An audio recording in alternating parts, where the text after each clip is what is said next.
Welcome to whistle.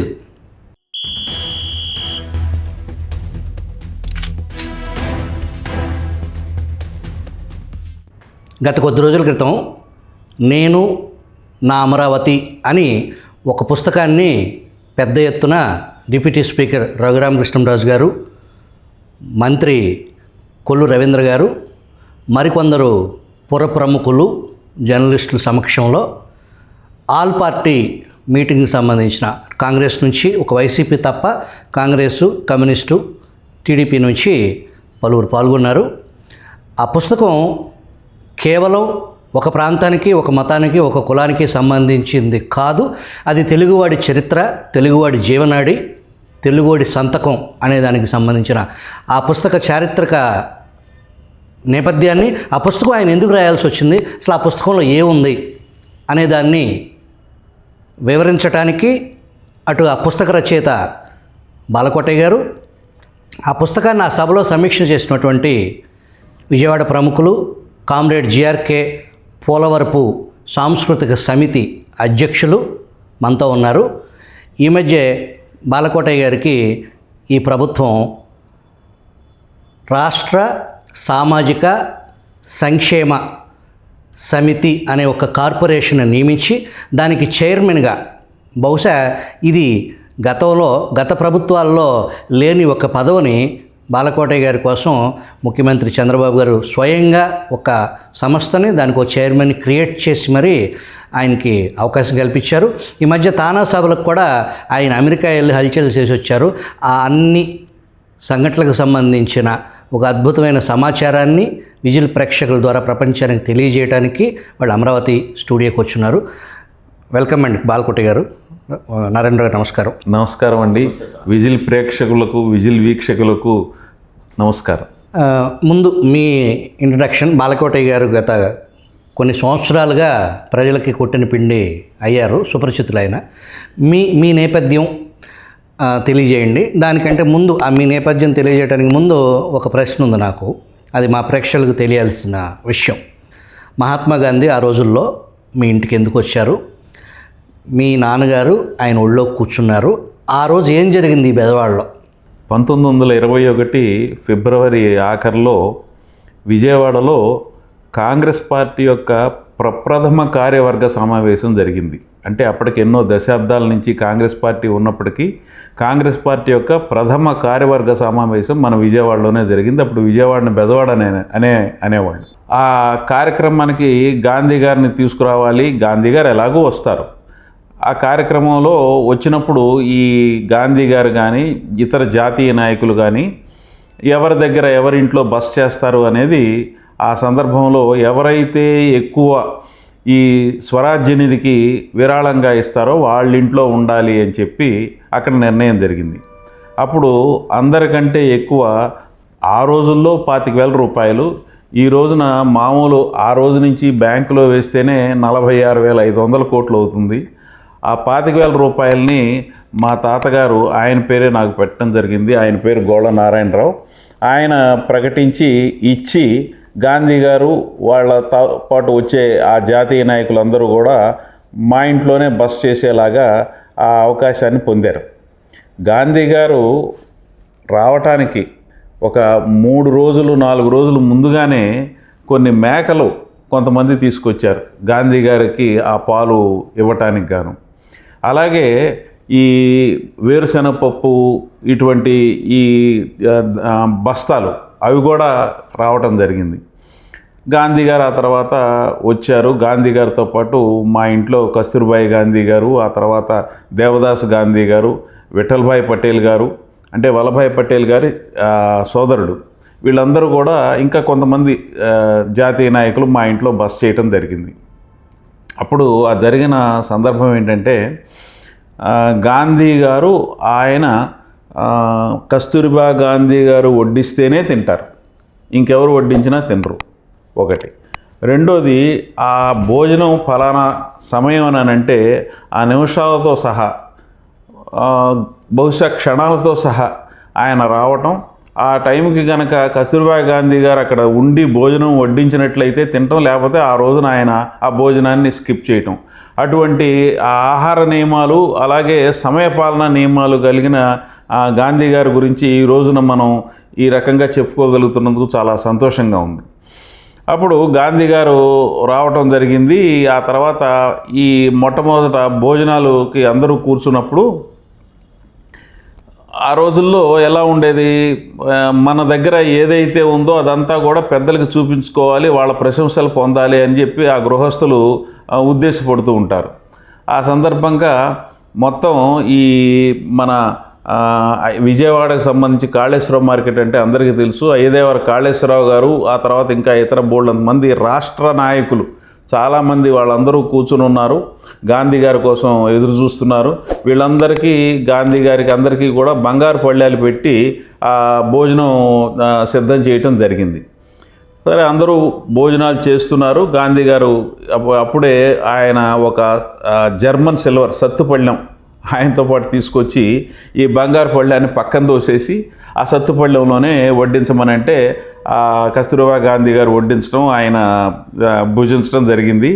ఆ తర్వాత ఈ బంగారు పళ్ళాన్ని ఇది నేను స్వరాజ్ నిధి కింద తీసుకుంటున్నానని ఆయనే స్వయం ప్రకటన కూడా చేశారు. దానికి మా తాతగారు వాళ్ళందరూ కూడా చాలా సంతోషించారు. అది ఆ రోజుల్లో ఈ రోజుల్లో లాగా కాదు, ఆ మనుషులు కానీ ఆ వ్యక్తిత్వాలు కానీ వాళ్ళు చాలా సంతోషించడం జరిగింది.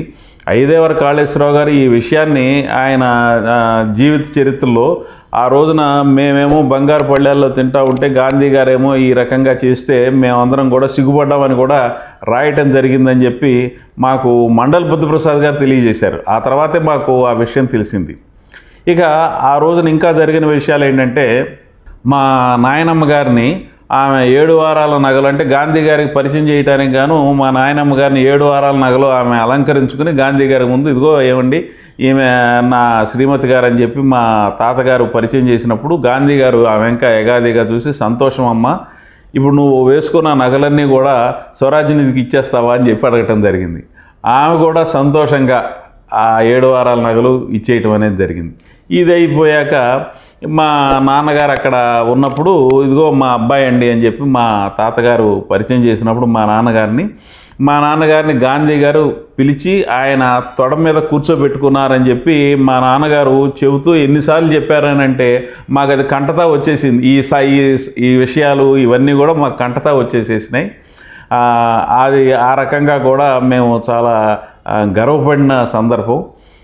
విజయవాడ వన్ టౌన్లో ఈరోజు కూడా పెద్దవాళ్ళకి గాంధీ గారి మేడ అంటే అది బాగా పరిచయమైన భవనం. అది 1921 నాటికే అది కట్టబడి ఉంది, అంటే 100 ఏళ్ళు దాటిపోయింది. అయితే దాన్ని మా తండ్రి గారు సోదరులు వీళ్ళందరూ కూడా వాటాలు పంచుకున్నప్పుడు గాంధీ గారు ఏ ప్రదేశంలో అయితే బస చేశారో, ఏ అలమరలో అయితే ఆయన వస్తువులు అవన్నీ దాచారో ఆ పోర్షన్ మాత్రం మేము ఈ రోజుకి కూడా ఉంచుకుని మిగిలిన పోర్షన్లు మాత్రమే మా నాన్నగారి సోదరులకి ఇవ్వటం జరిగింది. ఈ రోజున కూడా ఆ భవనం ఆ రకంగా ఉన్నందుకు కూడా మేము చాలా ఒక స్వాతంత్ర సమరంలో మా పూర్వీకులు ఈ రకంగా పాల్గొన్నారు, అలాగే స్వాతంత్ర సమరానికి ఆర్థికంగా సహాయపడ్డారు అని చెప్పి మేము చాలా ఆనందపడుతూ ఉంటాం ఆ విషయం గురించి. ఆ రోజుల్లోనే మన పింగళి వెంకయ్య గారు జాతీయ జెండా నమూనా ఇవ్వటం కానీ ఇటువంటివన్నీ కూడా జరిగినాయి. మనకి అప్పటి నుంచే ఈ గాంధీ గారు ఎక్కడైతే బహిరంగ సభ పెట్టారో దాన్ని ఆ తర్వాత నుంచి గాంధీనగరం అంటాం, ఇటువంటి చాలా చారిత్రక సందర్భాలు ఉన్నాయి. ఆ చారిత్రక సందర్భాల్లో మా కుటుంబ పెద్ద ఒక ముఖ్య భూమిక ఆ రోజున పోషించినందుకు కూడా మేము చాలా సంతోషిస్తూ ఈ సమాచారం మమ్మల్ని అడిగినందుకు విజిల్ మేడసాని సుభాకర్ గారిని వారికి కృతజ్ఞతలు తెలియజేస్తున్నాం.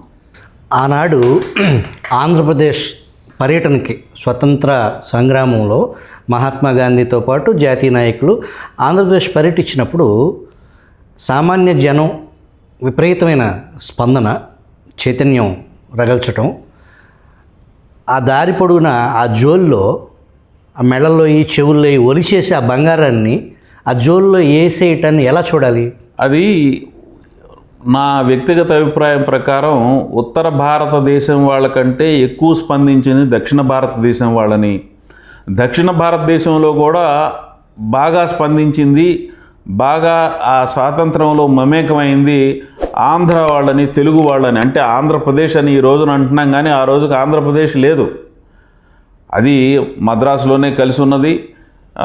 అయితే ఏంటంటే మన తెలుగు వాళ్ళం, ఆంధ్రదేశంలో ఉన్న మన తెలుగు వాళ్ళం మాత్రం అందరికంటే ఎక్కువ స్పందించారని చెప్పి నేను అభిప్రాయపడుతున్నాను. ఎందుచేతంటే ఆ రోజుల్లోనే ఈ భోగరాజు పట్టాభి సీతారామయ్య గారు అని ఆయన్ని తీసుకెళ్ళి ఆయన్ని కాంగ్రెస్ అధ్యక్షుడిగా చేయాలని, అది ఎలా జరిగింది ఏంటనేది ఆ నేపథ్యం వేరైనప్పటికి కూడా ఇక్కడ ఆయన అక్కడ తీసుకెళ్ళి జాతీయ కాంగ్రెస్ అధ్యక్షుడిగా చేయాలని అంత తాపత్రయపడి ఆ రకంగా చేసిన మహాత్మా గాంధీ గారికి మరి ఈ దక్షిణ భారతదేశం వాళ్ళు ఎంత ఆయనకి నచ్చకపోతే, వాళ్ళ యొక్క ఆ స్వాతంత్ర సమరంలో వాళ్ళు పాల్గొన్న విధానం ఎంత నచ్చకపోతే గాంధీ గారు ఆ పని చేసి ఉంటారు అనేది కూడా మనం ఆలోచించాలి.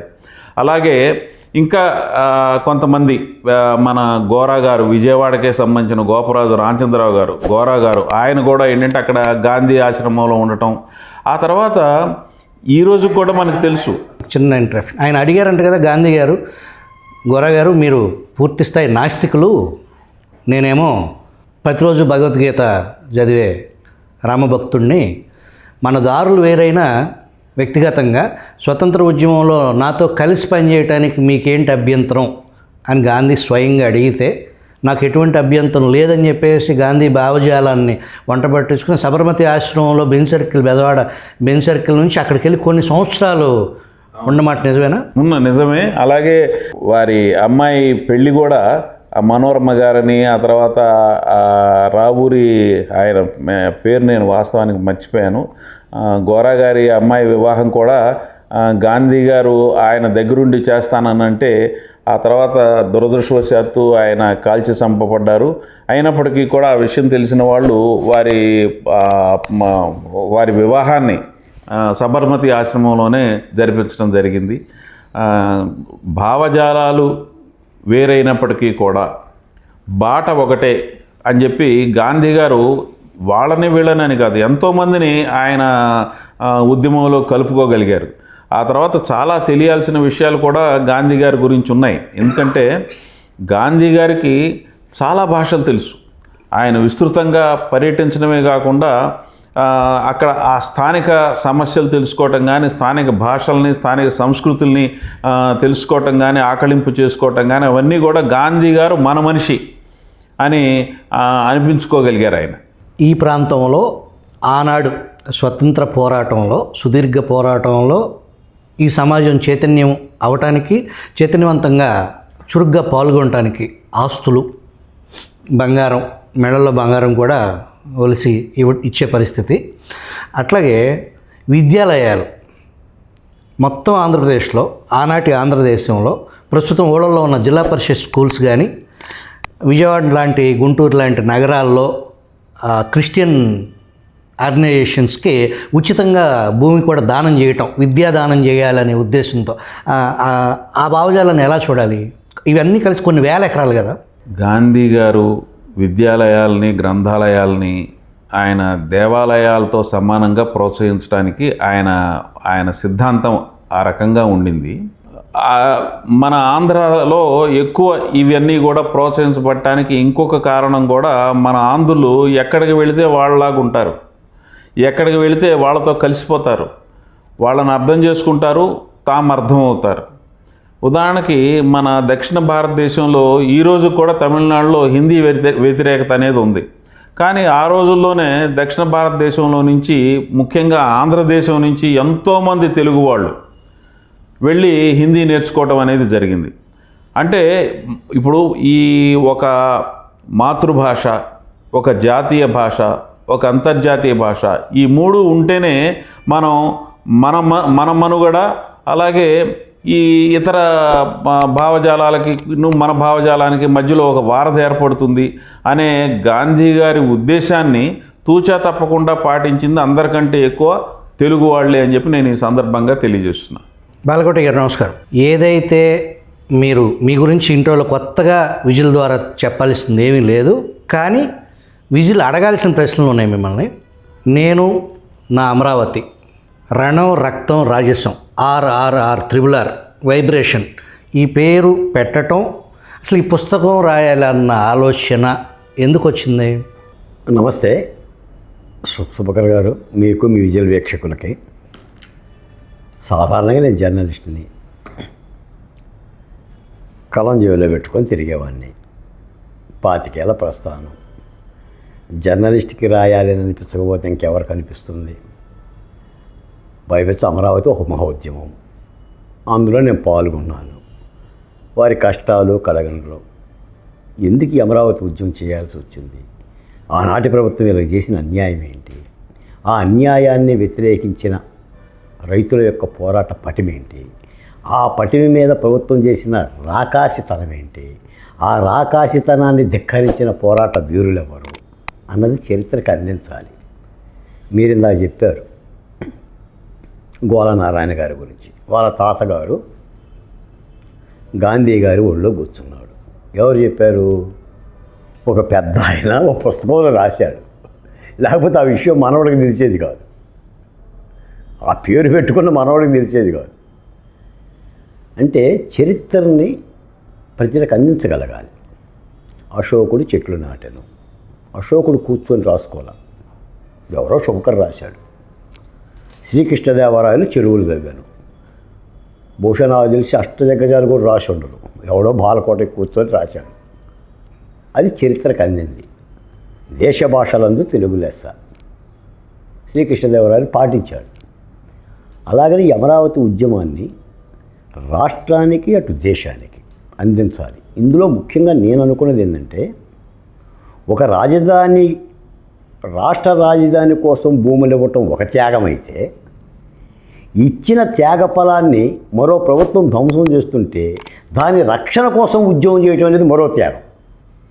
అమరావతి రైతులు ఎంత గొప్పవాళ్ళంటే, నిజంగా నేను చెప్తున్నాను, ఎవరైనా ఏదో ఒకటి ఆశించి ఉద్యమాలు చేస్తారు. కృత్రిమ ఉద్యమాలు ఈ దేశంలో ఎన్నో జరిగినాయి. అంటే లాభాపేక్షత ఉద్యమాలు చేస్తారు, రాజకీయ ఉద్యమాలు చేస్తారు. కానీ అమరావతిలో రైతు రాష్ట్రం కోసమే ఉద్యమం చేశాడు. చేసి ఎన్ని నిందలు పడాలో అన్ని నిందలు పడ్డాడు. బహుశా నాకు తెలిసి ఆంధ్రప్రదేశ్లో మనిషి అన్నవాడు అన్ని అవమానాలు పడలేదండి. చీరతో అవమానించారు, వేసుకున్న తాలిబొట్లను అవమానించారు, పొలాలను అవమానించారు, పుట్టిన నేలను అవమానించారు, వాళ్ళ జీవన నేపథ్యాన్ని అవమానించారు.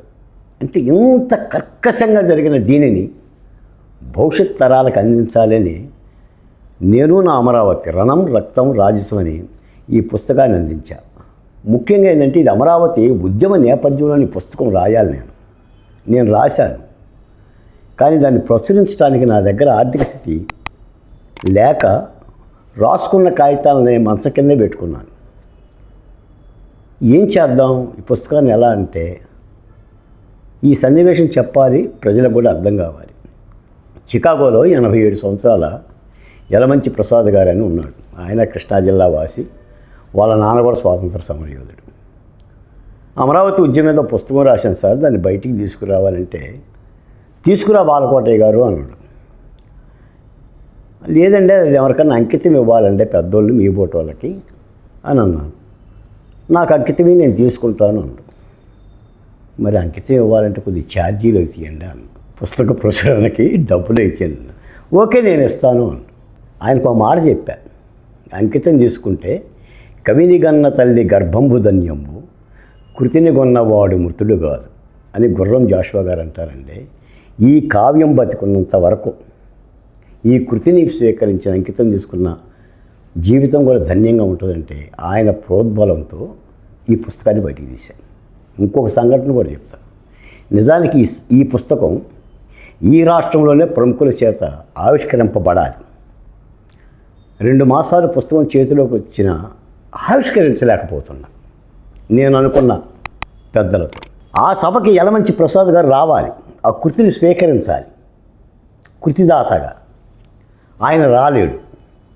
మధ్యన ఆయన అమెరికా నుంచి వచ్చేసాడు, ఒక వారం ఉన్నాడు. పుస్తకావిష్కరణకి సమయం డేటు దొరకలేదు, తిరిగి వెళ్ళిపోయాడు. అయ్యో, ఆ పెద్ద ఆయన లేకపోకుండా ఈ కృతిని ఇక్కడ ఆవిష్కరణ చేస్తున్నాను ఒక బాధ నాకుంది. ఇంతలో తానా మహాసభలు వచ్చి తానా మహాసభలకు సంబంధించిన అధ్యక్ష కార్యదర్శులు చేపలమడుగు ఉదయ్ కుమార్ గారు, నాదేంద్ర గారు, బాలకోట గారు మీరు ఏదో అమరావతి ఉద్యమ పుస్తకం రాశారు కదా, ఆ పుస్తకాన్ని మన సభలో ఆవిష్కరిద్దాం, తీసుకురండి అని అన్నారు.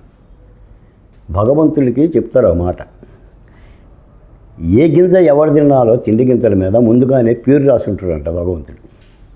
అంకితం ఇచ్చిన ఈ పుస్తకం ఎకాఎకిన అమరావతి నుంచి 14,000 కిలోమీటర్ల ప్రయాణం చేసి యలమంచి ప్రసాద్ గారి దగ్గరికి పోయింది. ఆయన చేతుల మీదుగా కోమటి జయరాం గారు, కాలిఫోర్నియాలో శ్యామ్ అరవింద్ గారు, టెక్సాస్లో వేణుగుంట రాజేష్ గారు ఇత్యాది ప్రముఖుల చేత మన రఘురామకృష్ణరాజు గారు, వసంత కృష్ణప్రసాద్ గారు, అప్పసాని రాజేష్ గారు, టీవీ5 మూర్తి గారు, మన మహాసేన రాజేష్ గారు, వీళ్ళందరి సమక్షంలో ఆవిష్కరించబడింది.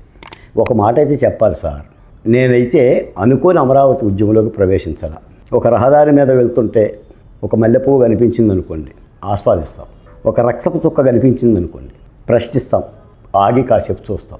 నా స్వభావం అలా ఆగే స్వభావం. నేనేదో పేపర్లు మార్చేసుకొని పెళ్ళాం బిడ్డల కోసం, మా ఆవిడ అంగన్వాడీ టీచరు, 11,400 ఆమె జీతం.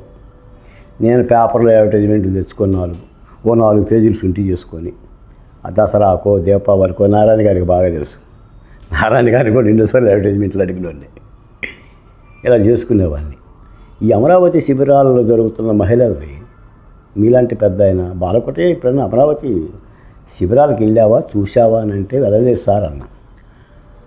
మొదలయ్యి 20 రోజులు అవుతుంది, చాలా దారుణంగా ఉంది, అక్కడ వెళ్ళిరా అన్నారు. అప్పుడు అడుగు పెట్టా, అక్కడ చూశాను నేను.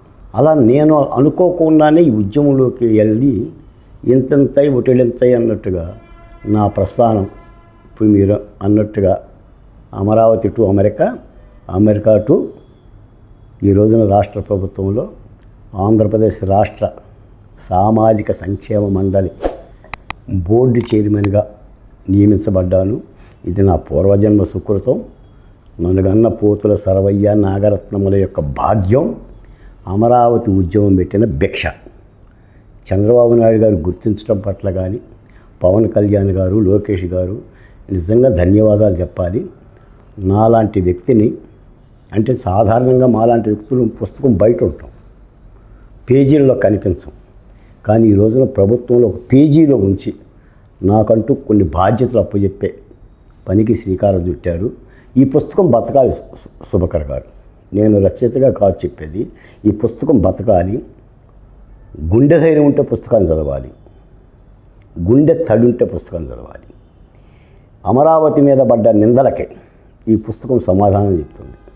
ఒక్క మాట చెప్తానండి, రాయపాటి శైలజ గారు పాదయాత్రలో ఒక బ్యాగ్ వేసుకొని చెప్పులు వేసుకొని నడుస్తుంటే ఆమె చెప్పుల మీద సోషల్ మీడియాలో ఇన్ని లక్షలని, బ్యాగ్ మీద ఇన్ని లక్షలని హననం చేస్తే నేను అది చూసి ఆమె డాక్టర్ అయ్యుండి ఈమెకి ఎలా అండగా ఉండాలి అనని రాయపాటి శైలికి చాలా అండగా ఉండి ఆ సోషల్ మీడియా వైసీపీ వాళ్ళని చీల్చి చెండాడేవాడిని. అమ్మలకు పుట్టారా, అయ్యల పడుకుంటేనే పుట్టారా, ఏం మాట్లాడుతున్నారు? ఒక డాక్టరు ఒక రైతు ఉద్యమం జరుగుతుంటే గుంటూరు జిల్లా వాసి పాల్గొనటం తప్ప, చెప్పులు వేసుకోవడం తప్ప, చీర కట్టడం తప్ప, ఎవడిచ్చాడరా 1 ఎకరం భూమి? నేను అడిగాను ముఖ్యమంత్రి జగన్మోహన్ రెడ్డి గారిని, జగన్మోహన్ రెడ్డి గారు 1 సెంట్, ఓన్లీ 1 సెంట్ నువ్వు రాజధాని కోసం ఇచ్చారా? నేను ఇంటికి పిల్లల కోసం డబ్బులు ఇచ్చాను ఒక జర్నలిస్ట్గా. మీరేమి ఇచ్చారు? మీరు తాడేపల్లిలో 4 ఎకరాలతో అచ్చంగా ఇల్లు కట్టుకున్నారు. ఇది కదా మీరు చేసింది. మీ ఇంటి కోసం దాదాపు 200 కుటుంబాలను అక్కడ లేపేశాం. మరి మేమేం చేశాం? రాజధాని కోసం ఇచ్చాం. మళ్ళీ ఇంకో మాట ఏంటంటే, అసలు ఈ రాజధాని కోసం భూములు ఇవ్వాలనే ఆలోచన అమరావతి రైతులకు లేదు. ఈ రాష్ట్రం విడిపోతుందని తెలియదు, విడిపోయిన రాష్ట్రానికి రాజధాని అవసరం వస్తుందని తెలియదు, అవసరం వచ్చిన రాష్ట్రానికి అమరావతిలో చంద్రబాబు నాయుడు గారు భూములు అడుగుతున్న సంగతి తెలియదు. ఎవరి చెవులో చెప్పలా. ఊహించిన విధంగా ఆ రోజున సమైక్యాంధ్ర ఉద్యమంలో భావోద్వేగంలో ఉన్నాము. పక్కన ముఖ్యమంత్రి గారు పడుకోండు, బస్సులో నిద్రపోతున్నాడు, నిలువ నీడ లేదు, చెట్టు కింద ఉన్నాం. దాదాపు సంవత్సరం పాటు అండి సమైక్యాంధ్ర ఉద్యమం చేసింది. నదుల్లో చేసాం, రోడ్ల మీద చేసాం, వంట వార్పు చేసాం. కొట్టారుగా శుభకర్ గారు. తెలంగాణ జగ్గైపేట నుంచేసి గరికపాడు చెక్ పోస్ట్ దాటితే కొట్టారుగా. నాకు తెలిసి తిరువురు దాటితే కొట్టారండి. మల్లెపూలు అమ్ముకునేవన్నీ బుట్టలాగేసుకున్నారండి. గుండెలు తడైన సందర్భంలో భూములు ఇవ్వాల్సి వచ్చింది. అందులో ఈ 1631 రోజుల ఉద్యమంలో ప్రతి ఘట్టాన్ని వివరించామండి. అంటే 3 రాజధానుల ప్రకటన చేసిన 2019 డిసెంబర్ 17వ తారీఖు మొదలు జూన్ 4, 2024 చంద్రబాబు నాయుడు గారి యొక్క ప్రమాణ స్వీకారం వరకు ఈ రాజధాని ఉద్యమ ఘట్టాలను వివరించాం. ముఖ్యంగా అందులో చంద్రబాబు నాయుడు గారి అరెస్టు తర్వాత రాష్ట్ర వ్యాప్తంగా, దేశవ్యాప్తంగా నేను చేసిన గోల కానీ, టీవీ డిబేట్లలో బల్లలు బగలగొట్టిన తీరు కానీ, లేదా వాళ్ళు మొత్తం ప్రభుత్వ విధానాలను కానీ మీకు ఒక మాట కూడా చెప్పాలి. ఇక్కడ ఆలపాటి సురేష్ గారు విధ్వంసం పుస్తకం రాశారు. పవన్ కళ్యాణ్, చంద్రబాబు నాయుడు గారు ఆ సభకు ప్రధాన వక్తలుగా ఆహ్వానించి నాకు ఆ సభలో చిన్న భాగ్యం కలిగజేశారు. నేను ఆ రోజే చెప్పాను, ప్రజలారా, శ్రీకృష్ణార్జునులు మీ ముందున్నారో, కార్యం దగ్గరలో ఉంది. ఇలాంటి పాలకుడు మళ్ళీ నేల మీద పుట్టకూడదు, ఆంధ్రప్రదేశ్లో తిరగకూడదు అని చెప్పి ఆ రోజే కూటమి విజయ దరహాసాన్ని చాటాను. ఏదేమైనా నాకు తెలుసో తెలియకో, అసలు నా పేరేంటి తెలుసు సార్, పోతులు బాలకోటయ్య కాదు, అమరావతి బాలకోటయ్య. నా సర్నేమే మారిపోయింది. అందుకని అలా గ్రంథస్థం చేసి పాఠకులకు అందించాలని అందుబాటులో ఉంచాను సార్. మీలాంటి వాళ్ళు కూడా పుస్తకాన్ని దీవించాలి, ఆ పుస్తకం అందాలి. నారాయణరావు గారు, మీరు ఇక్కడ జరిగిన సభలో ఆ పుస్తక సమీక్ష చేశారు. ఆ పుస్తకంలో ఉన్నటువంటి ఆ క్రిస్ప్ దాని సమరీని ప్రేక్షకులకు తెలియజేస్తారా? బాలకోటయ్య గారు రాసిన ఈ పుస్తకం ఒక ఉద్యమ కథనం, ఒక యాత్రా కథనం, ఒక మథనం. ఇది ఒక రకంగా చెప్తే ఒక ఆత్మకథే కాదు, అంతరాత్మ కథ. అంత భావించి, అంత అనుభవించి ఈ పుస్తకం ఆయన రాయటం జరిగింది. ఈ పుస్తకం ద్వారా మనకు అర్థమైంది ఏంటంటే, ఈ పరిస్థితులు మారటానికి కానీ, ప్రభుత్వాలు మారటానికి కానీ, ప్రజాస్వామ్యం నిలబడటానికి కానీ ప్రధాన కారకులు అమరావతి రైతులు, అమరావతి మహిళలు అనేది నిరూపించబడింది. ఏ రకంగా అసలు ఈ ఉద్యమం మొదలుపెట్టిన తర్వాత ఉద్యమం చివరిదాకా ఎక్కడా కూడా వెనక్కి తగ్గకుండా, ఎన్ని బాధలకి, ఎన్ని దౌర్జన్యాలకి, ఎంత రాజ్యహింసకి, ఎన్ని అవమానాలకి ఓర్చుకుని వాళ్ళు వాళ్ళ కుటుంబాలని ఏ రకంగా అయితే పోషించుకుంటారో ఈ ఉద్యమాన్ని కూడా ఆ రకంగానే పోషించుకోవటం జరిగింది. మొదట ఈ ఉద్యమం కేవలం ఒక ప్రాంతానికి మాత్రమే సంబంధించింది అని చెప్పి ఒక సోషల్ మీడియా ద్వారా కానీ, ఆ తర్వాత సొంత మీడియా ద్వారా కానీ రకరకాల కథనాలు బయటికి తీసుకొచ్చి ఇతర ప్రాంతాల ప్రజలందరినీ కూడా ఈ విషయం గురించి కొంతమందినేమో రెచ్చగొట్టడానికి, ఆ తర్వాత కొంతమంది ఇది మనకు సంబంధించింది కాదులే అని చెప్పి ఉపేక్ష వహించడానికి చాలా ప్రయత్నం చేయటం జరిగింది. అయితే ఏ రోజునైతే ఈ అమరావతి ఉద్యమం ఒక యాత్రల్లాగా దేవస్థానం టు న్యాయస్థానము, అలాగే ఏంటంటే ఈ ఫలానా ప్రాంతం నుంచి అరసవెల్లి ఈ కనకదుర్గమ్మ గుడి దగ్గరికి వెళ్ళి పొంగళ్ళు పెట్టాలి, ఇటువంటివన్నీ కూడా వాళ్ళు చాలా ఏంటంటే ఒక రకంగా చెప్తుంటే వెరీ వెరీ స్మార్ట్ మూమెంట్. ఆ వెరీ వెరీ స్మార్ట్ మూమెంట్ కూడా ఎటువంటి స్మార్ట్ మూమెంట్ అంటే, వాళ్ళకి యాక్చువల్గా ఈ వ్యవసాయం చేయటం తప్పితే ఏమీ తెలియని రైతులు వాళ్ళు.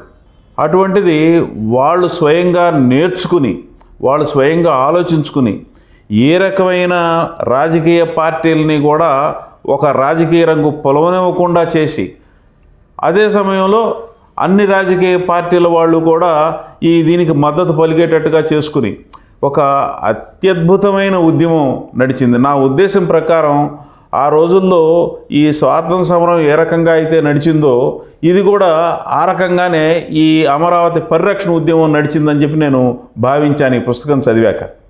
బాలకోటయ్య గారు ఆయన విద్యార్థి దశ నుంచి కూడా ఎన్నో ఉద్యమాల్లో పాల్గొనటం, అలాగే ఆ ఉద్యమాలు కూడా కొన్నిట్లో ఈ రాడికల్ సంఘం వాళ్ళు చేసిన ఉద్యమాల్లో ఆయన భూమిక వహించటం, ఇవన్నీ చేసినప్పటికీ కూడా ఇక జీవిక కోసం అని చెప్పి ఆయన ఒక ఆదర్శ వివాహం చేసుకోవటం జరిగింది.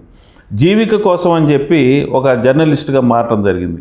కానీ జర్నలిస్టుగా మారిన తర్వాత కూడా ఈ జర్నలిస్టుల అందు మంచి జర్నలిస్టులు వేరయ్యా అని చెప్పి మనం చెప్పుకోవాల్సిన పద్ధతిలో ఆయన అక్షరాలు ఎప్పుడూ తలవంచలేదు, ఆయన అక్షరాలు ఎప్పుడూ అమ్ముడుపోలేదు.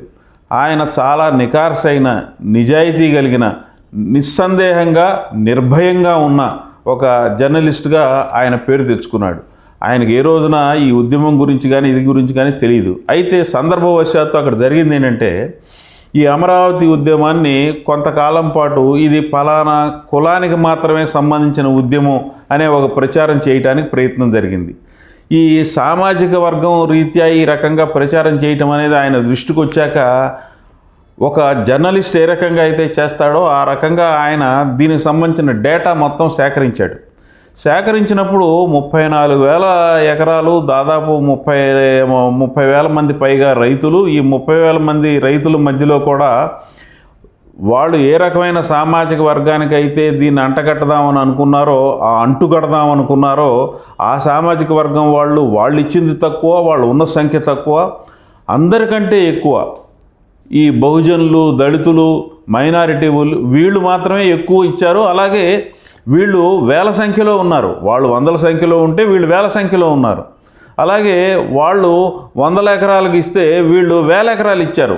ఒక్కొక్కళ్ళు అరెకరము, పావెకరము, ఎకరము ఇట్లా ఇచ్చిన ఈ దళితులు, బహుజనులు వీళ్ళే ఎక్కువ. ఇదంతా ఈ డేటా అంతా బయటికి తీసి, ఈ రకంగా ఉంటే మీరు ఏ రకంగా ఫలానా సామాజిక వర్గానికి సంబంధించింది అనేది మీరు అంటారు. ముందు అసలు వెళ్ళి అలా మనం ఈ నేర్చుకున్నది, తెలుసుకున్నది అక్కడ మనం ప్రకటించి ఇది ఫలానా సామాజిక వర్గానికి సంబంధించింది కాదు అని చెప్పి చెప్పాలనే ఉద్దేశంతో ఆయన ఈ ఉద్యమంలో ప్రవేశించడం జరిగింది. ఉద్యమంలో ప్రవేశించిన కొత్తలో ఆయన్ని పట్టుకుని కొత్త కమ్మాడని కూడా పిలిచారు. ఆయన పట్టుకుని అంటే ఏంటంటే ఈయనకు కూడా ఒక సామాజిక వర్గ రంగు పొలవటానికి ప్రయత్నించడం జరిగింది. అయితే అందరికీ తెలియని విషయం, కొందరికి మాత్రమే తెలిసిన విషయం ఏంటంటే, ఈ అమరావతి బాలకోటయ్య గారు అంత తేలికైన మనిషి కాదు, అలాగే ఎవరికి తల వంచే మనిషి కాదు. దాంతో ఆయన ఇక్కడ ఎక్కువ మంది ఉన్నది మా బహుజనులు, దళితులు, మైనారిటీ, ఎక్కువ శాతం పొలం ఇచ్చింది వీళ్ళు.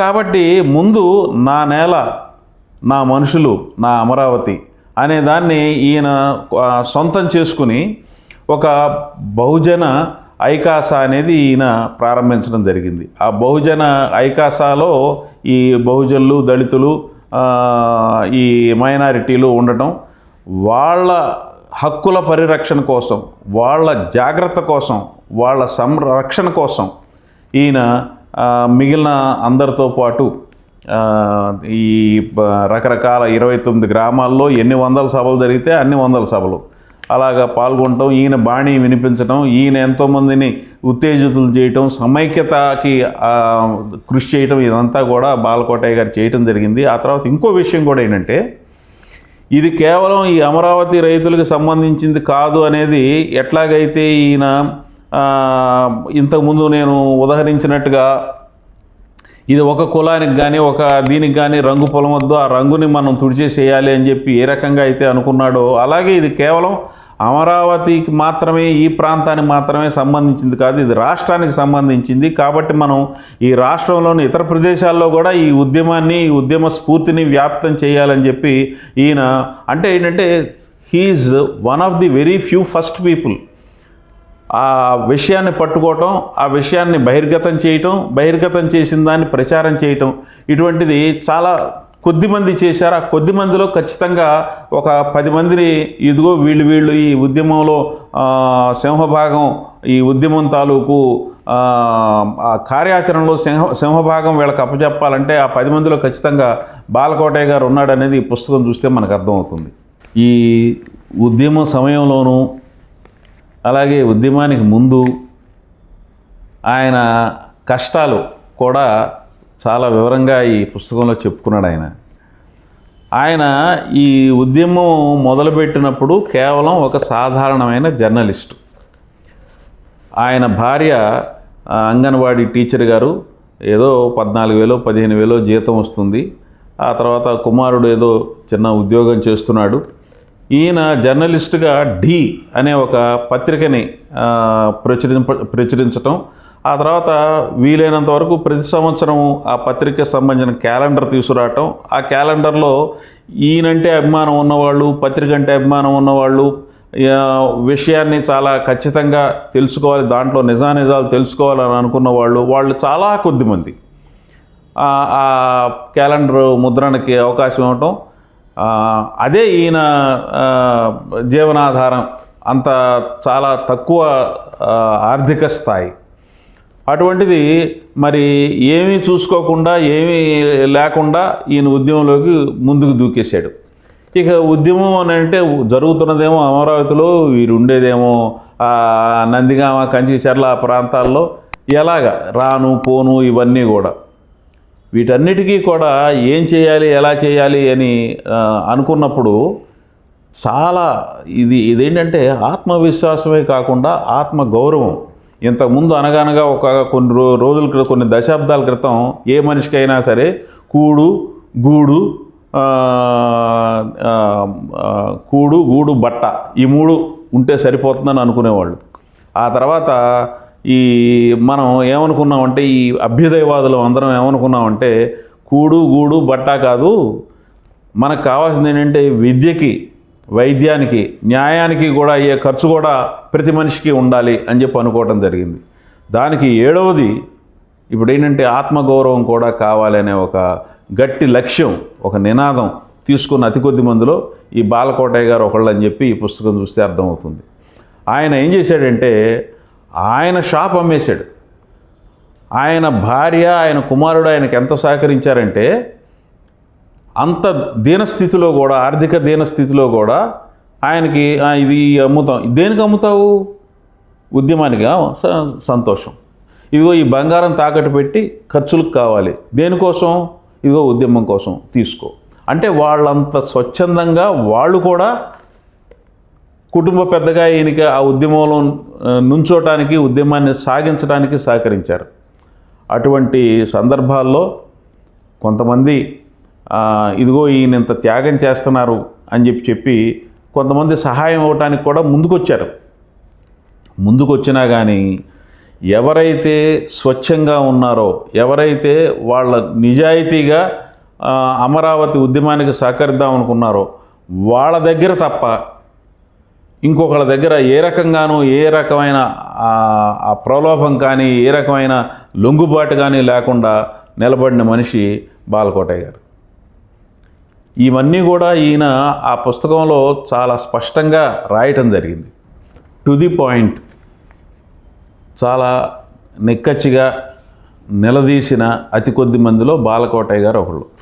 అలాగే ఎవరైతే ఈ ఉద్యమానికి సహాయపడ్డారో, ఎవరైతే ఈ ఉద్యమానికి సహాయపడుతున్నట్టు నటించారో వాళ్ళ గురించి కూడా స్పష్టంగా తెలియజేశాడు ఆయన మాటల్లోనే. దేశమంటే మట్టి కాదో, దేశమంటే దళితులోయ్ అని చెప్పి అన్నాడు ఆయన. అది ఒక కొత్త ప్రకటన. ఆ కొత్త ప్రకటన మూలంగా ఎంతోమంది అక్కడ ఉన్న దళితులకి, బహుజనులకి, మైనారిటీలకి చాలా ధైర్యం కలిగింది. ఆ ధైర్యాన్ని వాళ్ళు చివరిదాకా పోగొట్టుకోకుండా నిలబడ్డారు. విధ్వంసం అనే పుస్తకం రాసిన ఆలపాటి సురేష్ కుమార్ గారు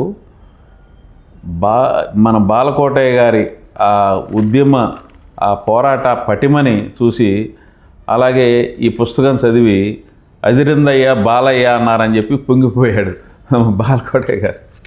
మామూలుగా అయినా ఈ సమావేశాలు జరిగినప్పుడు ఆహ్వానించిన వాళ్ళని వాళ్ళ పేర్ల మీద ఫ్లెక్సీలు వేస్తూ ఉంటారు. ఇదిగో పలానా చంద్రబాబు నాయుడు గారికి స్వాగతం, పలానా టీడీ జనార్దన్ గారికి స్వాగతం, పలానా బాలకోటయ్య గారికి స్వాగతం అని చెప్పి. అయితే ఈయన ఏమన్నాడంటే, మా అందరికీ ఈ స్వాగత బ్యానర్లు కాదండి, ప్రతి చోట మా బ్యానర్ల బదులు 274 మంది చనిపోయారు ఈ ఉద్యమంలో. వాళ్ళ మృతవీరుల పట్టిక వేయండి అని చెప్పి, బ్యానర్గా వేయండి అని చెప్పి అడిగాడు. అంటే ఆయన యొక్క వ్యక్తిత్వం, ఆయన ఎంత ఆ కార్యక్రమంలో ఎంత ఆర్ద్రమైపోయింది ఆయన మనసు అనేది నాకు అర్థమైంది. ప్రజల్నే చరిత్ర నిర్మాతలుగా ఈ ఉద్యమం చేసింది అని చెప్పి భావించి ఆ ఉద్యమం యొక్క నడక ఎంతోమంది, ఇటువంటి బాలకోటయ్య గారు లాంటి ఎంతోమంది అక్కడ జేఏసీ వాళ్ళు నడిపినప్పటికీ కూడా నడిచింది ప్రజలు కాబట్టి దీని పూర్తి ఆ క్రెడిట్ ఆ ప్రజలకే ఇవ్వాలి అని చెప్పి ఆయన భావించాడు. బాలకోటయ్య గారు రాసిన ఈ పుస్తకం బాలకోటయ్య గారిని ఒక గౌరవ డాక్టరేట్కి అర్హుడిగా చేసిందని చెప్పి నేను భావిస్తున్నాను.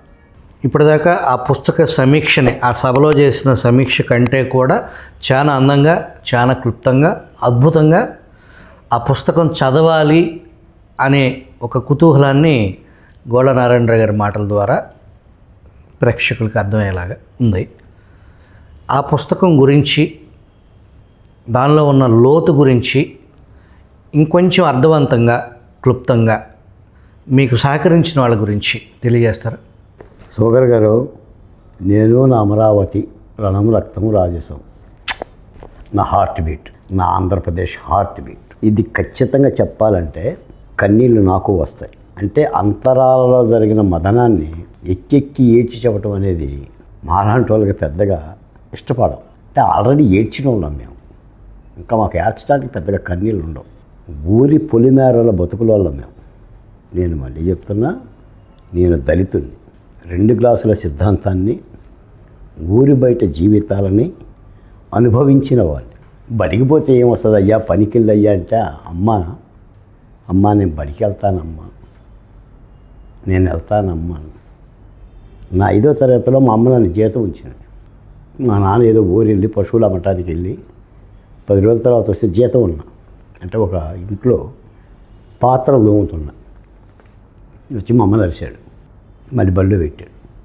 8వ తరగతిలో మళ్ళీ కుటుంబ అవసరాల కోసం బడి మానిపించాడు. ఒక మాట చెప్తాను, మీరు ఎలా అర్థం చేసుకుంటారో తెలియదు కానీ, సాంఘిక సంక్షేమ హాస్టల్లో స్థానికులకి సీట్ ఇవ్వరు.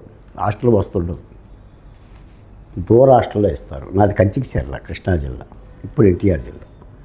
మా హాస్టల్ వార్డుని గారి దగ్గరికి వెళ్ళి, నేను 8వ తరగతి, సార్ నా సీట్ ఇవ్వండి, హాస్టల్ సీటు అని అంటే, ఈ ఊరు వాళ్ళకి ఇవ్వు, నువ్వు వేరే ఊరిల్లు అని. స్కూల్ ఏమో కంచికిచర్ల, హాస్టల్ వేరే చోట ఎక్కడ ఉంటాం, ఎలా సార్ అని 3 సార్లు తిరిగితే ఆయన అన్నాడు, విజయవాడలో ఎస్డబ్ల్యూ ఆఫీసర్ ఉంటాడు, నువ్వు ఆయన దగ్గరికి వెళ్ళి అప్లికేషన్ పర్మిషన్ తెచ్చుకుంటే నీకు ఇస్తానన్నాడు. నేనే 8వ తరగతిలో మా నాన్న దగ్గర డబ్బులు తీసుకొని ఎస్డబ్ల్యూ హాస్టల్కి వెళ్ళి, ఆఫీసర్ లేడు, మచిలీపట్నం వెళ్ళిపోయాడు. నేను అప్లికేషన్ రాసుకున్నాను మహారాజశ్రీ సోషల్ వెల్ఫేర్ సాంఘిక సహాయ అధికారి గారికి అని. ఆ వంటుండే అతను చెప్పాడు 3 రోజుల వరకు రాడు అని. మళ్ళీ తిరిగి ఇంటికి రాలేదు. అక్కడ బస్ స్టాండ్ ప్లాట్ఫామ్ మీద 3 రోజులు పడుకున్నాను. పప్పు ఉండదు, పెద్ద వర్షం, జ్వరం వచ్చేసింది.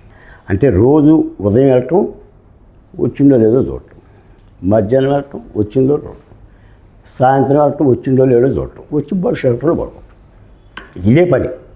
3వ రోజు వచ్చాడు ఆఫీసర్. వస్తే వణుకుతున్నా, టెంపరేచర్ వస్తే టెంపరేచర్ ఉంది. ఏంటి అంటే, ఈ కుర్రోడు వచ్చి 3 రోజులు అవుతుందండి, కంచికిచర్ల అంట. అతను చూసి అప్లికేషన్ చూసి వెంటనే సంతకం పెట్టి అప్పటికప్పుడు హాస్పిటల్కి తీసుకెళ్ళి అన్నం పెట్టి ఆ నైటు షెల్టర్ ఇచ్చి, వంట తన మనిషిని ఇచ్చి, ఛార్జీలో డబ్బులు ఇచ్చి, వార్డు దగ్గర పంపించి సీట్ ఇస్తే చదివిన వాడిని. విజయవాడ ఎస్ఆర్ఆర్లో ఇంటర్మీడియట్, నందిగామ కేవీఆర్ కాలేజీలో బీఎస్సీ. అంటే కష్టాలు తెలిసిన వాడిని కాబట్టి అమరావతి ఉద్యమంలో కష్టాలు ఎడం చేత్తో తన్నే, ఎడం కాలుతో దొరికాయి. నా కష్టాలు పెద్ద కొత్త కాదు. నిజానికి ఏంటంటే నేనున్న ఊరికి ఇలా చేయి పెడితే అమరావతి అందుతుంది. యువతలొడ్డు. నేను చెయ్యి పెడితే అమరావతిని నువ్వు తీసేసి నా చేతికి కాలికి అందనంత దూరాన్ని నువ్వు పెడతానంటే ఎట్టొప్పుకుంటుంది చట్టం, ఎట్టొప్పుకుంటుంది నేల, ఎట్టొప్పుకుంటుంది ఆ నేలలో పుట్టిన మొక్క? 2, ఒక ప్రభుత్వం చట్టబద్ధంగా పెట్టిన రాజధానిని శాసనాల ద్వారా, అసెంబ్లీ సాక్షిగా, సిఆర్డీఏ చట్టం సాక్షిగా, విభజన చట్టం సాక్షిగా పెట్టిన రాజధానిని అకారణంగా కారణం లేకుండా నువ్వు 3 రాజధానులు ఒక పేరు చెప్పి రావణాసురుడి కనుక సీతమ్మని సంకన పెట్టుకొని ఎత్తుకుపోయినట్టు ఎత్తుకుపోతే రామచంద్రుడు ఎట్టుకుంటాడు, లక్ష్మణుడు ఎట్టుకుంటాడు, ఆంజనేయుడు ఎట్టుకుంటాడు. నేను జగన్మోహన్ రెడ్డి గారు నీ మాట్లాడిగా, నేను రాజకీయాల గురించి మాట్లాడట్లా శుభకర్ గారు, నేను ఈ రాష్ట్రం గురించి మాట్లాడుతున్నాను. నీకే రైట్ ఉంది? అసలు తాడేపల్లి నివసించే రైట్ నీకు ఎక్కడుంది? నువ్వు కొంప కొట్టుకొని కొంపల్లో ఉన్న రైతులందరినీ వెళ్ళగొట్టిన పరిపాలకుడు ఈ నేల మీద చూసాము మనం. ఉంటాడు అసలు అట్ట? ఉంటాడండి? అది కలచింది నన్ను. కరపత్రాలు మొట్టమొదటిగా వేస్తున్నప్పుడు నా తొలి కరపత్రం అమరావతిలో బహుజన పొలికేక. మా అత్తిచ్చిన ఉంగరం తాకట్టు పెట్టి, అమరావతిలో ఏమి ఇచ్చావయ్యా నువ్వు? నీకెందుకు అమరావతి ఉద్యమం? లేపేస్తాం, సాయంత్రమే లేపేస్తాం, ఒక ఎడం చేయి తెస్తాం, కుడికాలు చేస్తాం. ఫోన్లు మొట్టమొదటిసారి గృహ నిర్బంధం జరుగుతున్నప్పుడు 6 పోలీసులు వచ్చారు. మహిళలందరూ తెల్లవారుజామున 5ంటికి ఆ వాకిలు ఊడ్చేవాళ్ళు, ముగ్గు పెట్టేవాళ్ళు, ఇదేంటి మాస్టర్ గారింటికి పోలీసులు వచ్చారు, విలేకరు గారింటికి ఆయనని వాళ్ళు తొంగి చూడటం మొదలుపెట్టారు. మా ఆవిడ లేస్తే ఏంటంటే పోలీసులు వచ్చారు ఇంటి ముందుకేనంటే, నాకు తెలియదు, కొత్త, నా జీవితంలో గృహ నిర్బంధం అవటం అదే తొలిసారి. అంటే గృహ నిర్బంధం అంటే ఎట్టు ఉంటుందని నేను లుంగి మీద వచ్చా. మీకు ఎక్కడో అమరావతిలో మీటింగ్ ఉందంట కదా బాలకోటయ్య, మీరు కదలటానికి వెళ్ళలేదు సాయంత్రం దాకా అన్నారు. అదేంటన్నా, మిమ్మల్ని హౌస్ అరెస్ట్ చేస్తున్నాం, సాయంత్రం దాకా మేము ఇక్కడే ఉంటాం అన్న. అలా ఉన్నాం. మా ఆవిడ భయపడింది, నా కొడుకు కొద్ది భయపడిండు. ధైర్యం చెప్పాను. ఎంతవరకు వచ్చిందంటే ఆ పరిస్థితి, పోలీసులు వచ్చేప్పుడు మా అబ్బాయి వీడియోలు తెస్తున్నాడు ధైర్యంగా. మా అంగన్వాడీ మా టీచర్ గారి అంగన్వాడీ టీచర్ పోస్టు తీసేస్తారమ్మా, మీ ఆయన ఉద్యోగం నుంచి ఆపు అని అన్నారు. అంటే మా ఆవిడ చెప్పింది, మా ఆయన చెప్పి వెళ్ళాడండి నాకు, ఆ ఘట్టాలన్నీ పుస్తకంలో ఉంటాయి, నేనైతే ఆపనండాను, అయితే నేను తీసేస్తున్నామని. ఆ తీసేయటం ఎందుకంటే నేనే రిజైన్ ఇస్తానండి అని రిజైన్ లెటర్ తీసుకొని ఇచ్చింది. వాళ్ళు ఏదో పునరాలోచించుకొని వారం 10 రోజుల తర్వాత లేదమ్మా నీ ఉద్యోగం నువ్వు చూసుకోవాలి. కాబట్టి స్పష్టంగా ఒక మాట చెప్పారు, బాలకోటయ్య గారి యొక్క భార్య ఉద్యోగం తీస్తే మీరు బాలకోటయ్య గారు టీవీ డిబేట్ నుంచి బయటకు వస్తాడు.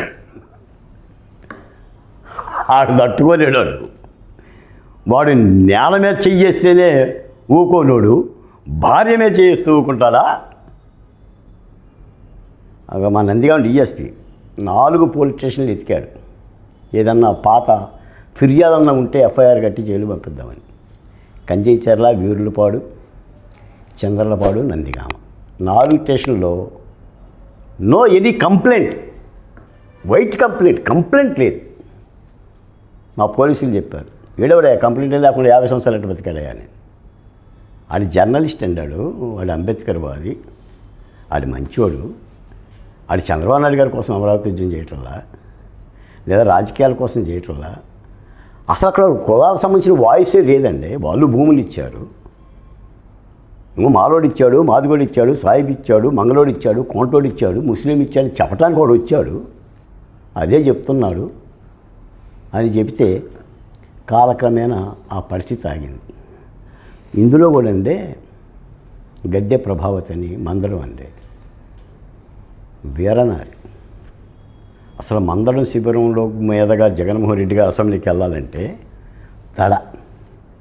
1000 మంది ఉండేవాళ్ళండి పోలీసులు. శుభకర్ గారు ఆమె శిబిరాన్ని నడిపేది. రామచంద్రాపురంలో ఎప్పుడైతే పాదయాత్ర ఆగిపోయిందో 3వ రోజు గుండె చనిపోయింది. మీకు దళిత జేఏసీ గడ్డం మార్చిన్లో అవుతాడు, నల్లగా ఎత్తుగా ఉంటాడు. డిఎస్పీ ఆఫీస్కి పిలిచి నేను ఎన్కౌంటర్ చేస్తానురా అన్నాడు. చేయమన్నాడు. మీరు నారా కోడూరులో కోటేశ్వరరావు గారు ఒక ఆయన భూమిని కూరగాయల సాకును ఆకుకూరల సాకుకి కేటాయించి పండించి నిత్య శిబిరాలకు ఉచితంగా ఇచ్చేవాడు. అనంతవరంలో 80 సంవత్సరాల పార్వతమ్మ ఉదయాన్నే లేచి ఈ ఆకుపచ్చని కండువా వేసుకొని జెండా పట్టుకొని శిబిరంలో కూర్చునేది. 80 ఏళ్ళ పార్వతమ్మ కూర్చున్నప్పుడు అక్కడ మహిళలందరూ ఉత్తేజం పొంది శిబిరంలోనే కూర్చునేవాళ్ళు. నేను శిబిరాలన్నీ కలిగి తిరిగాను. ఉద్యమాన్ని 29 గ్రామాల నుంచి బయటికి తీసుకెళ్లే ప్రయత్నం కూడా చేశాం. వీటితో పాటు ఆనాటి జగన్మోహన్ రెడ్డి గారి పరిపాలన జరిగిన డాక్టర్ సుధాకర్ దగ్గర నుంచి డ్రైవర్ సుబ్రహ్మణ్యం వరకు పిడికడ ఆత్మగౌరవం కోసమని వాల్ పోస్టర్లు చేసుకొని చంద్రబాబు నాయుడు గారి చేత ఆవిష్కరించి, లోకేష్ గారి చేత ఆవిష్కరించి, అమరావతి జేఏసీ నాయకులతో కలిసి వీ కాంట్ బ్రీత్, మాకు ఊపిరి ఆడటం లేదని రాష్ట్ర వ్యాప్తంగా తిరిగాం. ఒక్క మాట చెప్తానండి, రేపటికి 2 అని ఉద్యమం చేశాను సార్. అయినా సుధాకర్ గారు 50 దాటిన తర్వాత అవసరం అంటాం మనం? ఏదో బతికాం కదా, మంచి చెడ్డ. ఎంతమంది మహానుభావులు పోవాలా, ఎంతమంది మహానుభావులు సేవ పోవాలా. ఇప్పుడు మంచి చేసిన ప్రతి మహానుభావుడు పోయిండు కదా. ఇప్పుడు రామారావు గారు ఉన్నారు. రామారావు గారు చాలా మహానుభావుడు. అమరావతి నుంచి అమెరికా ప్రయాణం, అమెరికా ఖండంలో అడుగుపెట్టారు. ఆ మధుర స్మృతులు ఏం గమనించారు అక్కడ? పర్టికులర్గా మన తెలుగు సమాజం ఇక్కడికి అక్కడికి మీరు ఇక్కడ వాళ్ళకి చెప్పాలని, అక్కడ చూసి వచ్చింది ఇక్కడ వాళ్ళకి, ఇక్కడ యువతకి ఏం చెప్పాలనుకుంటున్నారు? ఏముంది సార్, అమెరికా అంటే అగ్రరాజ్యం.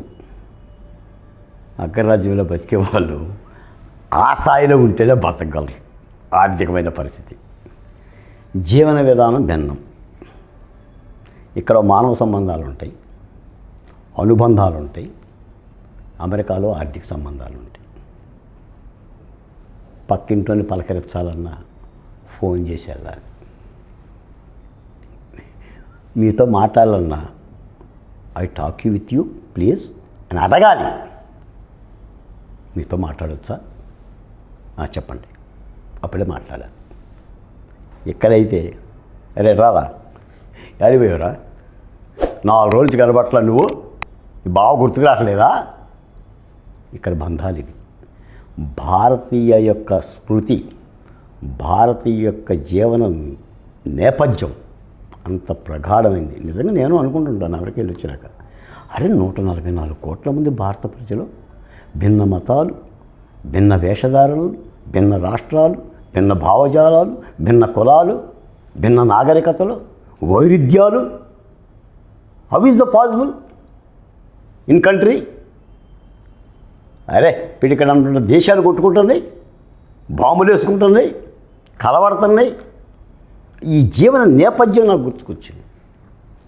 కాబట్టి ఏంటంటే, నేను అమరావతి నుంచి ఒక పల్లెటూరు పిల్లగాన్ని, ఇందాక చెప్పినట్టుగా జీతం ఉన్న మగోడిని అమెరికాకి వెళ్ళటం అనేది నిజంగా మహానుభావులండి.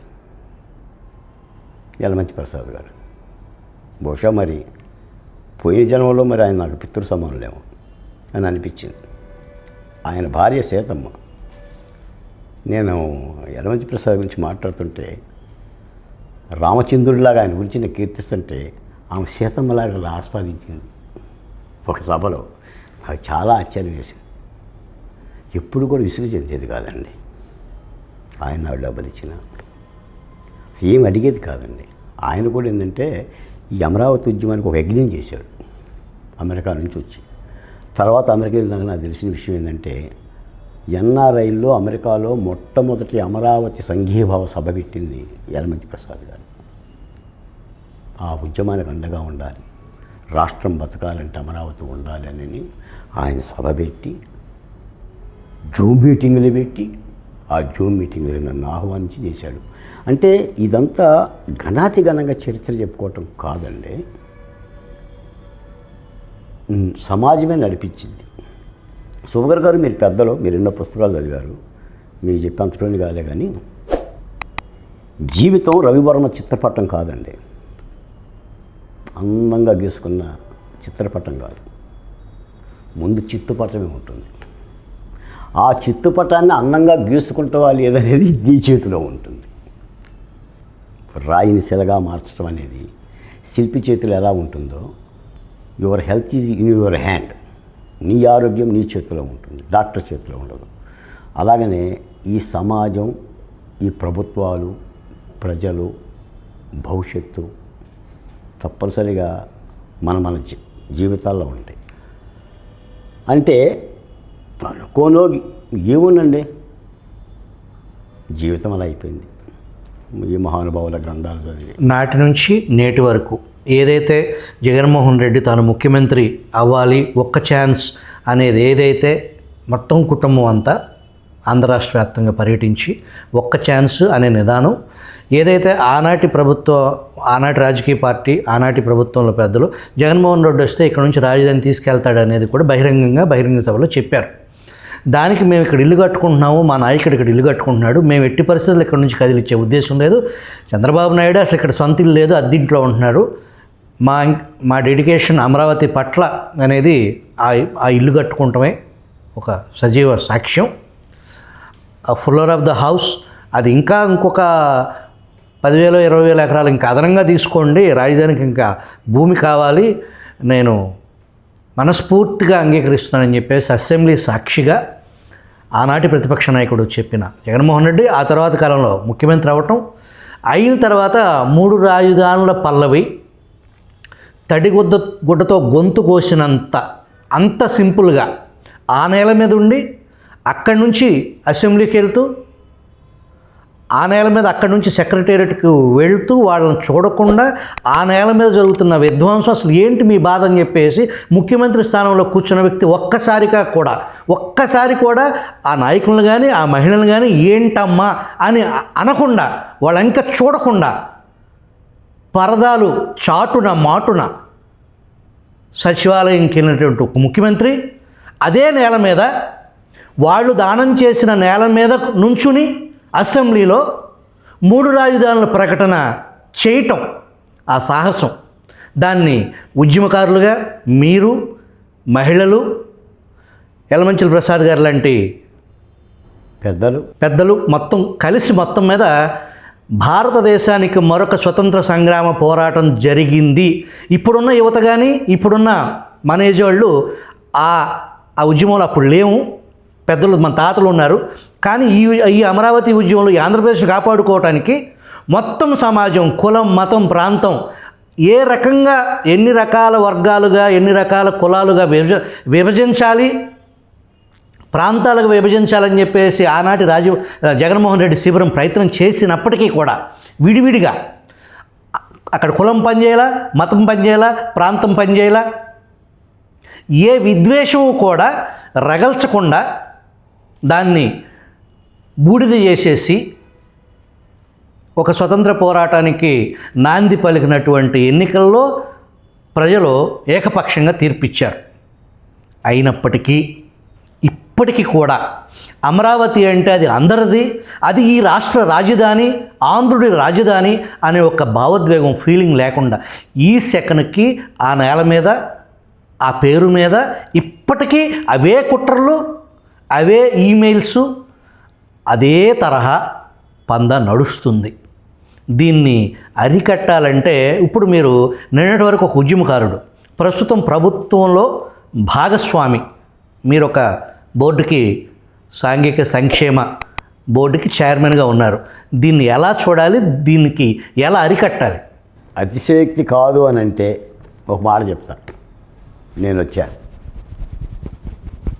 తోలు తెస్తా, చిటికే చెప్తున్నా వైసీపీ సోషల్ మీడియాకి, ఐ యామ్ హియర్, మాట్లాడండి.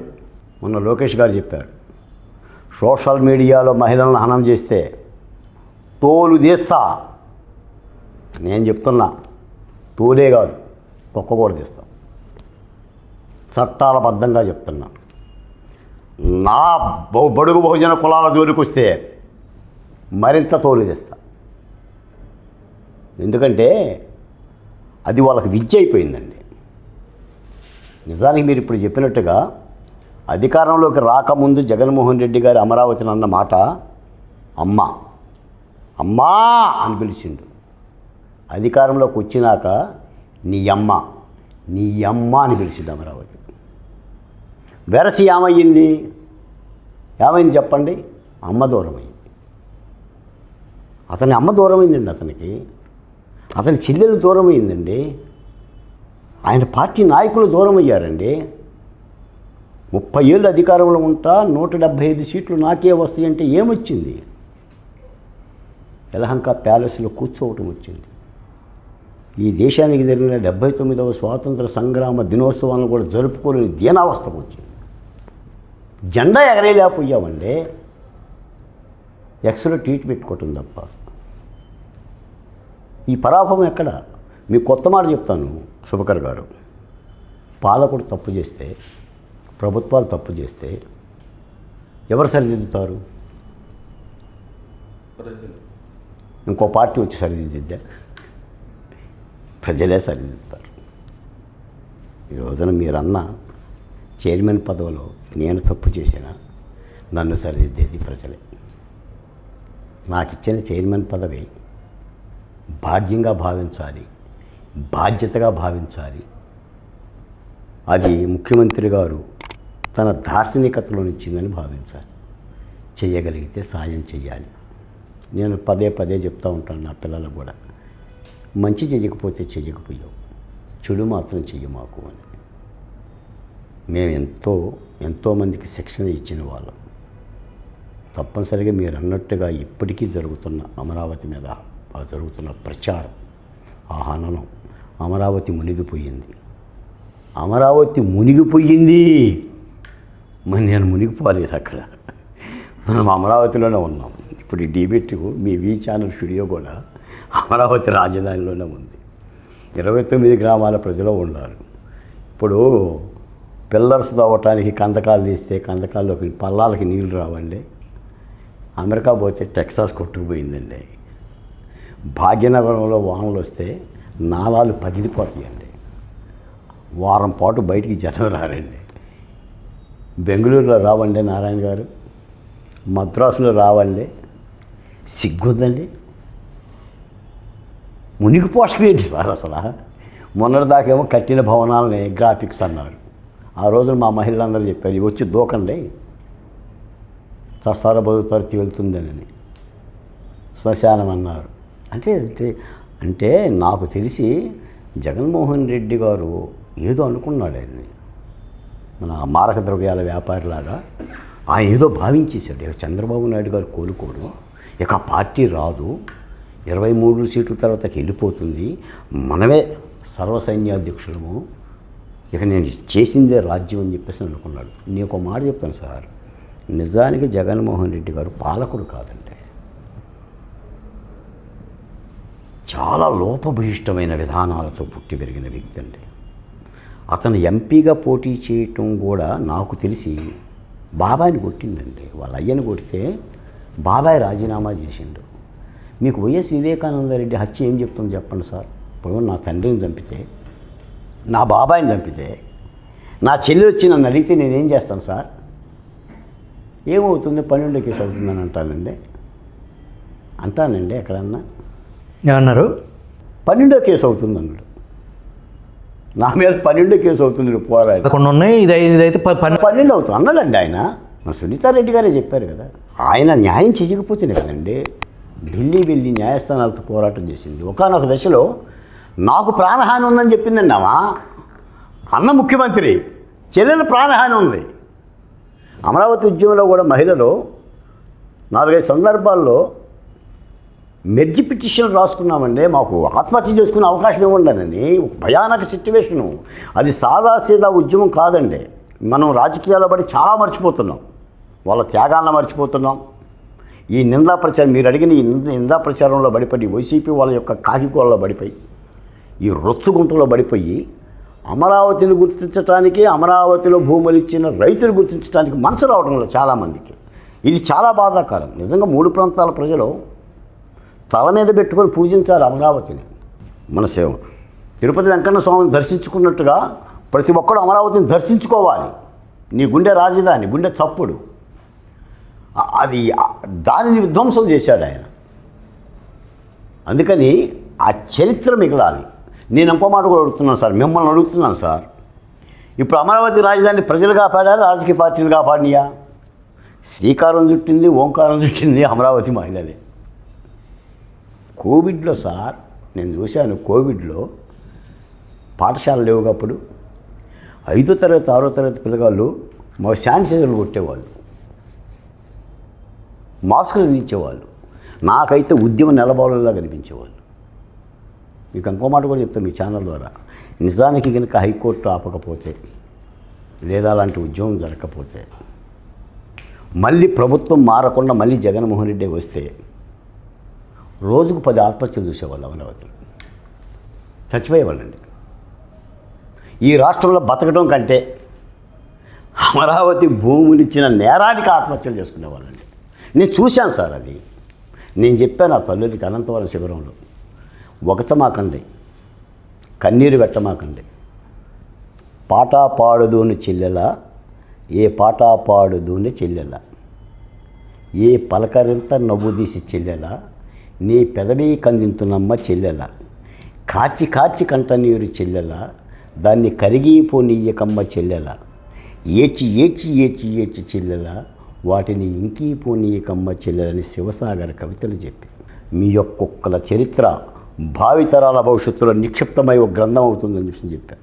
చెప్పుకోవాలి నీ మనవడు, మా అమ్మ రాజధాని కోసం జగన్మోహన్ రెడ్డితో యుద్ధం చేసిందంట, లాఠీ దెబ్బ తిందంట, మా అమ్మ చీరలాగారంట. గాంధీ గారి కథలు చెప్పుకోవట్లా, నెహ్రూ గారి కథలు చెప్పుకోవట్లా, అంబేద్కర్ జీవితం చెప్పుకోవట్లా, సీతారామరాజు విల్లంబోలు చెప్పుకోవడంలా, కొమరమేం గాథలు చెప్పుకోవట్లా. అలా చెప్పుకుంటారని చెప్పి ఇన్స్పిరేషన్ చేసే గ్రంథం ఇది. నేను అలాంటి పోరాటం చేశా. ఈ మాట చెప్పడానికి కూడా ధైర్యం చేస్తున్నా. చంద్రబాబు నాయుడు గారితో ఆ రోజున ఈ ఆల్బమ్లో, ఇప్పుడు చంద్రబాబు నాయుడు గారు కూడా అరెస్ట్ అయినప్పుడు అసలు ఆయన్ని జైల్లో పెడుతున్న విధానం చూసి కూడా నిజంగా ఒక ప్రభుత్వం ఇంత కక్ష కట్టి చేస్తుందా? అన్య పుణ్యం లేకుండా 72 సంవత్సరాల వయసు కలిగిన అతనికి ఇండియన్ కప్బోర్డ్ ఇస్తుందా? అసలు ఇండియన్ కప్బోర్డ్లో Chandrababu Naidu, how is the possible? అసలు అంటే వసతులు అంటే ఎంత కనికరం లేదు. ఇప్పుడు పొన్నవల సుధాకర్ రామనాయుడు 72 అడుగులు ఎత్తున గోడలో బంధించాం, భద్రంగా ఉన్నాడు. కొడాలి నాని అనేవాడు జైల్లో ఉంటే రంభావరసలు పంపిస్తారా? నాట్యం చేపిస్తారా? ఆ పరాభవాలను చూసి ప్రతిభావంతమైన పోరాటం చేశాం. నాకు తెలిసైతే నా జీవితంలో ఇది ఒక భాగ్యం అండి. దేవుడిచ్చిన వరం లేదా రైతులు ఇచ్చిన భాగ్యంగానే భావిస్తున్నా, గర్విస్తున్నాను తప్ప నేనేం బాధపడటంలా. ఇప్పుడు బాలకోటయ్య గారు ప్రభుత్వంలో భాగం. ఆయన ప్రభుత్వాన్ని డిమాండ్ చేయటం కానీ, ప్రభుత్వం మీద విమర్శలు వస్తే దాంతో మనతో కలిసి గొంతు కలపటం కానీ చేసే పరిస్థితి లేదు. బాలకోటయ్య లాంటి వ్యక్తుల్ని తయారు చేసిన జగన్మోహన్ రెడ్డికి కృతజ్ఞతలు చెప్పాలి. ఫైనల్గా నారాయణరావు గారు, ఈ రాష్ట్ర ప్రగతి కుంటుపడకుండా ప్రజల ఆకాంక్షల మేరకు ఏదైతే ఒక ఘనమైన అఖండ మెజారిటీని ఈ కూటమి పార్టీలకి ఈ ప్రజలు ఏం ఆశించి అధికారం ఇచ్చారో, ప్రజల ఆకాంక్షల మేరకు పాలన కొనసాగాలి, అభివృద్ధి సంక్షేమం జోడెద్దులాగా పరిగెత్తాలి అంటే ప్రస్తుత అడ్డంకులు ఏంటి, దాన్ని ఎలా అధిగమించాలి? ఈ ప్రశ్నకు మీరు కరెక్ట్ సమాధానం చెప్పగలరు. కారణం ఏంటంటే మీరు ఆర్థికవేత్త కూడా. రాష్ట్రాన్ని నడిపించడానికి ఇటు సంక్షేమము అటు అభివృద్ధి రెండు జోడు గుర్రాల్లాగా పరిగెత్తించడానికి కావాల్సిన ఇంధనం ధనం.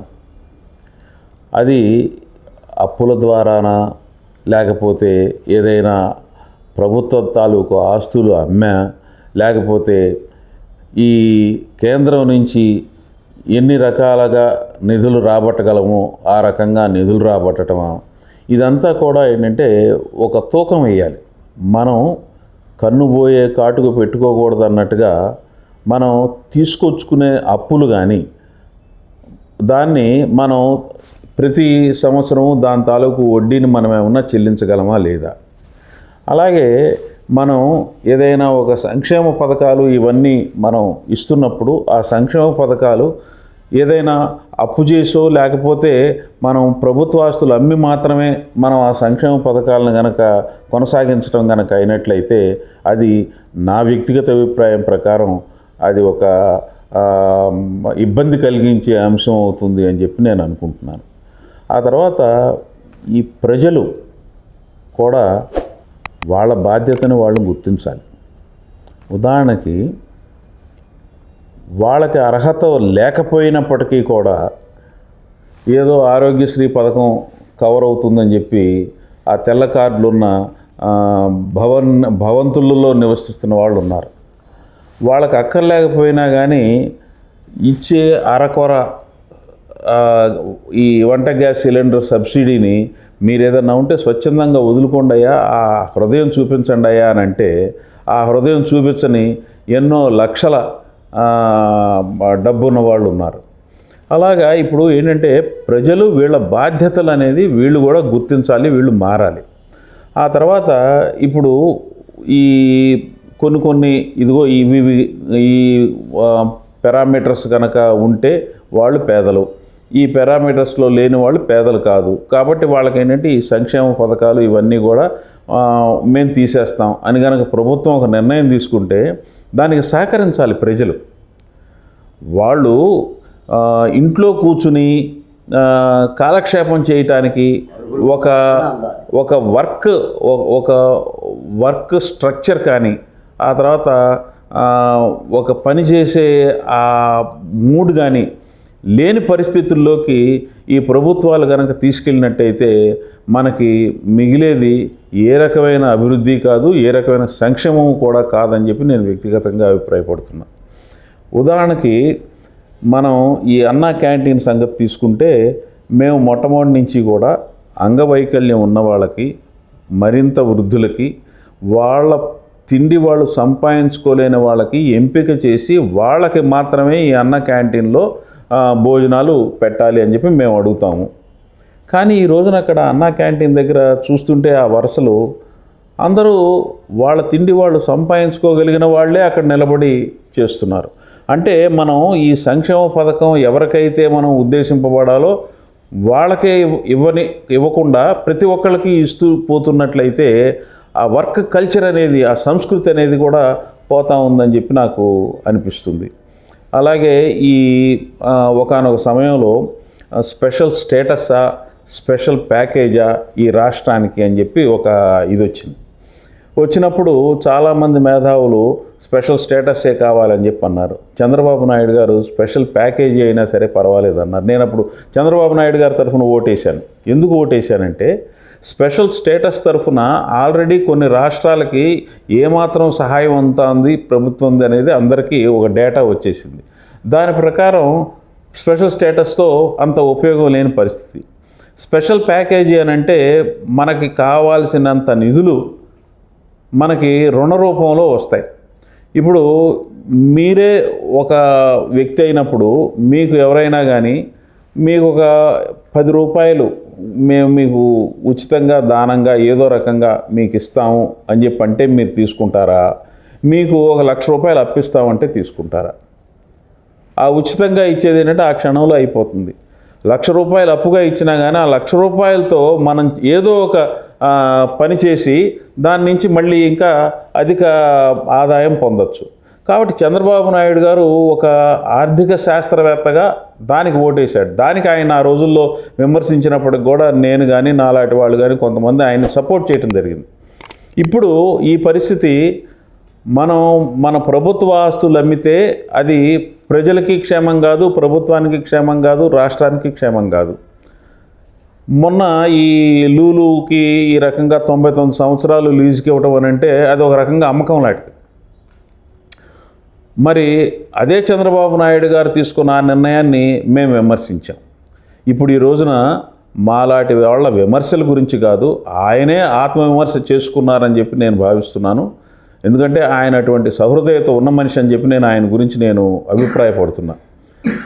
ఏమైంది ఇప్పుడు ఇవాళ ఆంధ్రపత్రిక, ఆంధ్రజ్యోతి ఇటువంటి పేపర్లో వచ్చింది ఏది, ఇక నుంచి ఈ రకంగా ఉచితాలు లేకపోతే ఏంటంటే తక్కువకి ఇవ్వటాలు ఇలా కాదు, అలాగే ఈ లీజ్కి ఇచ్చేటట్టయితే రీజనబుల్ రేటుకే ఇవ్వాలి, అలాగే ఏంటంటే 33 సంవత్సరాల కంటే ఎక్కువకి లీజ్ ఇవ్వకూడదు, ఇటువంటి కొన్ని నిర్ణయాలు తీసుకుని దాని ప్రకారం మళ్ళీ ఈ రకమైన పందేరాలు అని చెప్పి అది ఆ మాట నేను వాడుతున్నాను, కానీ ఈ రకమైన కొంత నియంత్రణలో పెట్టుకోవాలి అని చెప్పి ఆయన భావించింది ఈ రోజున వచ్చింది. నేను దాన్ని పరిపూర్ణంగా ఆహ్వానిస్తున్నాను. ఏదైనా సంక్షేమం అనేది కన్నుబోయే కాటుకలాగా ఉండకూడదు. ప్రజలు కూడా నిజమైన అవసరం ఉన్న వాళ్ళు మాత్రమే సంక్షేమ ఫలాలు అందుకోవడానికి ప్రయత్నం చేయాలి. కొంతమంది స్వచ్ఛందంగా వదులుకోవాలి.